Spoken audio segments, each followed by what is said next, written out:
Hey, what's up guys, how's it going? It's your boy Benzie, and today I wanted to bring you my Stamina Templar build. Now I've been doing a lot of PvE lately for various reasons, one of them being I need like some OP Maelstrom weapons for my stamina builds. And I feel like Stamina Templar is like the underdog of PvE right now. They're kind of like buff bitch where they throw on Nightmother's Gaze and maybe Alkosh just to support the other stam builds because they're not pulling the same damage as let's say Stam DK or Stam Sorcerer. But today we're going to show a build I think is really strong, and I've theory crafted the crap out of it. I've done a lot of number testing and I feel like this build is great. I think I'd recommend this build specifically for Maelstrom Arena clears. It'll get you through really very quickly, and it's very easy to play compared to other stamina builds, and I'll explain that later. So first off, we're Stamina Templar. Our race is Redguard. You probably want to go Khajiit just for that extra DPS. I think even Orc has more damage than Redguard, but I don't know if the sustain trade-off is worth it. But in Maelstrom Arena, you need to understand that the resources aren't necessarily an issue because you can repent bodies, and we're running 5-piece Vicious Ophidian. Quickly, 64 into stamina. We're running a Thief Moonstone because it gives you the most DPS. And for gear, so you definitely want 2-piece Veldreth. It clears trash mobs very quickly. The burst is very nice compared to the damage over time from the Grass set or whatever it's called. And so yeah, no other set really compares to the burst that Veldreth gives for clearing trash mobs. For bosses, obviously you want something else, but it doesn't really matter because most of Maelstrom Arena is just trash mobs. So we're running 2-piece Veldreth, 5-piece Vicious Ophidian, and 5-piece Ravaging.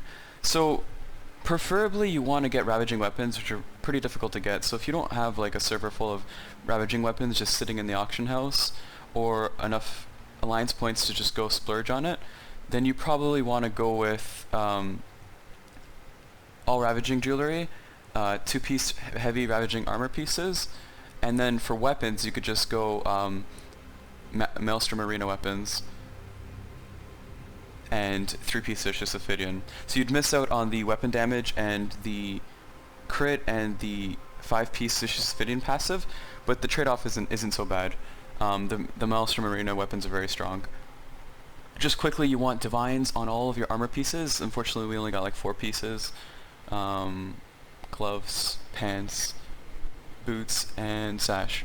So you want Divines on all your armor pieces to increase the critical rating from the Thief Moonstone. You want to try finding the Ravaging Pendant, which is robust. Sorry, the Ravaging Choker, not Pendant. And I'm running Vicious Ophidian rings right now because I have the Ravaging weapons. But if you don't, you'd have to go with the Ravaging rings, and unfortunately these are healthy. So the amount of weapon damage or DPS you'd miss out on if you went with purple healthy Ravaging rings is about 91 weapon damage per ring, which coincidentally is countered by, do I have a Maelstrom weapon?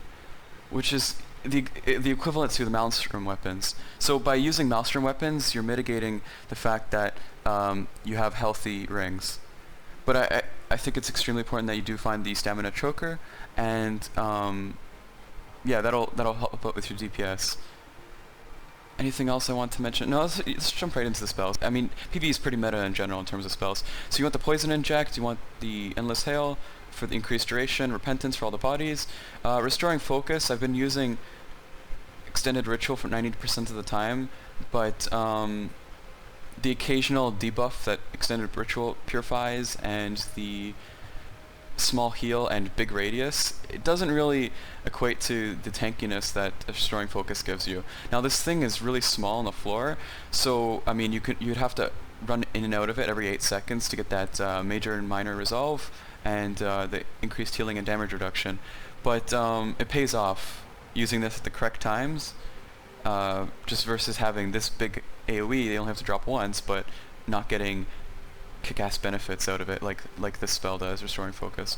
So that's something to take into account. I think Extended Ritual is very easy to use if you're starting off and you don't and you're having troubles managing all your buffs and debuffs, but I think Restoring Focus is what you want for any game. Obviously, Vigor is our main and only heal, and Ballista is our main burst DPS ultimate. I guess you could use Meteor as well, because it'll return some of the cost, but unfortunately I have like Meteor on 5 of my characters and this isn't one of them.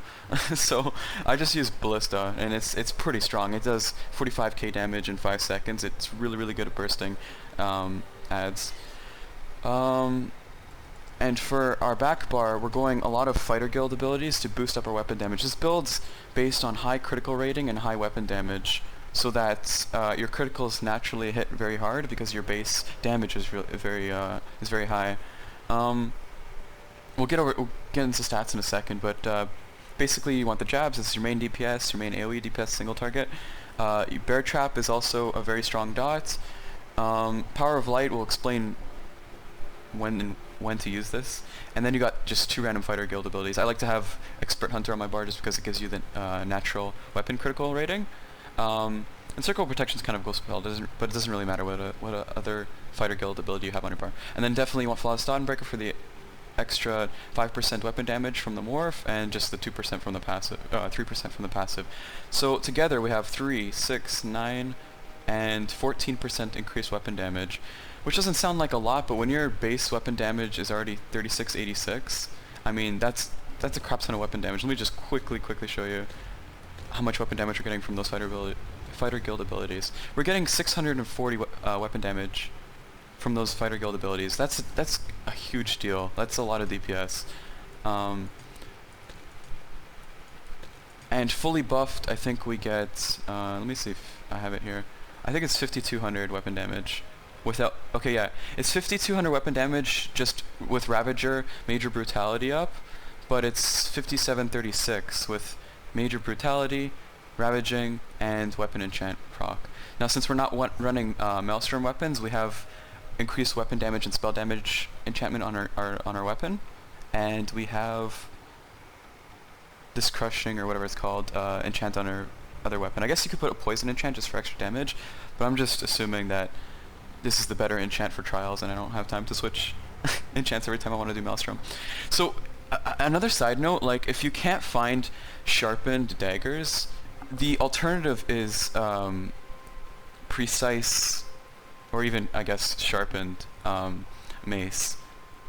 So maces give you 10% penetration, and for the most part experienced PvE players know that bosses in general have 18 to 19k resistances. So if you do the math, and this gives you 10% penetration, it basically gives you 1800 to 1900 penetration, versus a sharpened trait, which gives you 2580. So, and also keep in mind, dagger gives 5% critical rating per dagger you wield.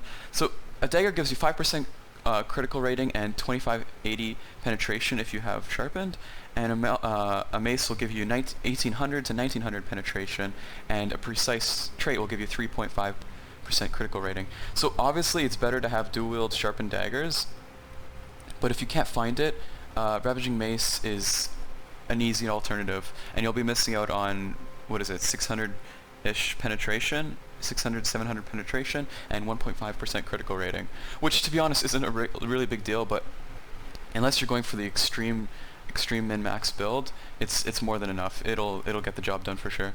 Again, you want the Maelstrom bow because it makes your volley hit like a truck. I think the Master's bow would be better, just so you can do more damage on bosses.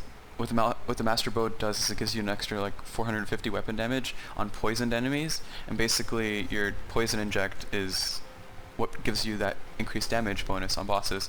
Volley hits like a truck for sure, but in Maelstrom Arena, trash usually dies really quickly, so I would think that increased damage on bosses from the Master's bow would be better than Maelstrom's bow in general. I haven't really tested it, but it's just a hunch. To be honest, both bows are really strong. So that's our spells. That's our gear. Okay, let's get into the CP real quick. CP is a little bit iffy for me. I don't really know what the best setup is. I've played around with a lot of different amounts, but I think you want 90 to 95 into Mighty, and you want, I don't know, 40 to 50 into Precise, and just the rest into Thaumaturge. I would think that more into Thaumaturge would be better. So kind of like split between Thaumaturge and Mighty evenly, and then just put like 40 to 50 into Precise. But for some reason, it just doesn't give me good numbers in terms of DPS. So I just stuck with more into Mighty, and did kind of like a 50-50 split here. So for our stats, we're looking at. I said before I have 5,200 weapon damage with Ravaging up, and 71% critical rating. Now, this would probably be closer to 75% if I had all Divine pieces on my armor and another dagger instead of a Precise mace. And we would have... Oh, my food ran out. And we have about 35k stamina. This is with 2 Undaunted passives into Undaunted Metal. So I get 4% more max stats because I'm wearing heavy and medium armor. Sorry. And what else was I going to say? Regen doesn't really matter because we're a red guard and we get a lot of stamina back for killing stuff and repenting them, the bodies. Oh, yeah, and if you're a Khajiit, you would have, like, I don't know, 82% critical rating. So that's another thing to consider. Like, if you want the biggest DPS, I think you want to be a Khajiit. I mean, you don't need to be a red guard, especially in a Maelstrom. In Trials, depending on how long the boss fights are, I think it'd be better off to be a red guard. But when it comes to endgame PvE, this is, like, getting on a tangent. When it comes to endgame PvE, generally, your raids are throwing down a lot of synergies that you could just activate, and if you have 2 points into Undaunted Command, you get quite a bit of stamina back for activating synergies, and that's the sustain that you need to continue on DPSing. So I think that's it for the build. If you have any questions, leave your comments down below. I guess you could just play around with your other trees. It doesn't really matter how you distribute them as long as it's into sustain. Like, for example, if you just want an idea, I have 95 into Warlord, 82 into Mooncalf, and just 10 into Tumbling because I get CC'd quite a bit in Maelstrom because I'm bad. And 75 into Elemental Defender, 85 into Hardy. These are kind of just like PvP specs. I mean, you just generally want more into Hardy because things hit really hard in terms of physical damage. And 20 into Quick Recovery. I put a little bit more into here because I don't have Blessed, because I wanted more DPS. So that's something to consider as well, is just put a little bit extra into Quick Recovery, because Stamina Templars don't really have good healing in Maelstrom Arena compared to Stamina Sorcerers and, I don't know, Magicka Templars. Actually, any type of Sorcerer. So, hopefully this build helps you guys out. I feel like I can clear Maelstrom Arena super quickly. And I might do a separate video on my rotation, because rotation is absolutely key in Maelstrom Arena. That's how you get really good times. And if you just want an idea, I got almost 570,000 in terms of ranking. Behind German's Magicka Templar, behind Treebeard's, I think, Magicka Templar. I don't know who Punished Snake is. So I'm not doing too bad on NA in terms of Templar. I die every run. I've never done like a flawless yet because I'm just too aggressive. I risk my health all the fucking time and I just end up dying. So, I mean, I've gotten rank 4 with, I think, 3 deaths, I think. So that's something to consider as well. If you guys want really good times, you want to put everything into stamina and hit really hard. If you're going for a flawless or not dying in general, you could just take it at ease. You know, go through slowly and make sure you don't die, and maybe invest more into your health. Because I got 18k health, and if you ran 2 Ravaging Rings, you'd have like, I don't know, 20 almost 21k, 20,500 health. So that's the build, guys. Hopefully you enjoy. Again, if you have any questions, let me know in the description below. And if you're really interested in a rotation or just like a run through of Maelstrom Arena, I could do that. So yeah, take care, guys. Enjoy, and I'll see you in the next one.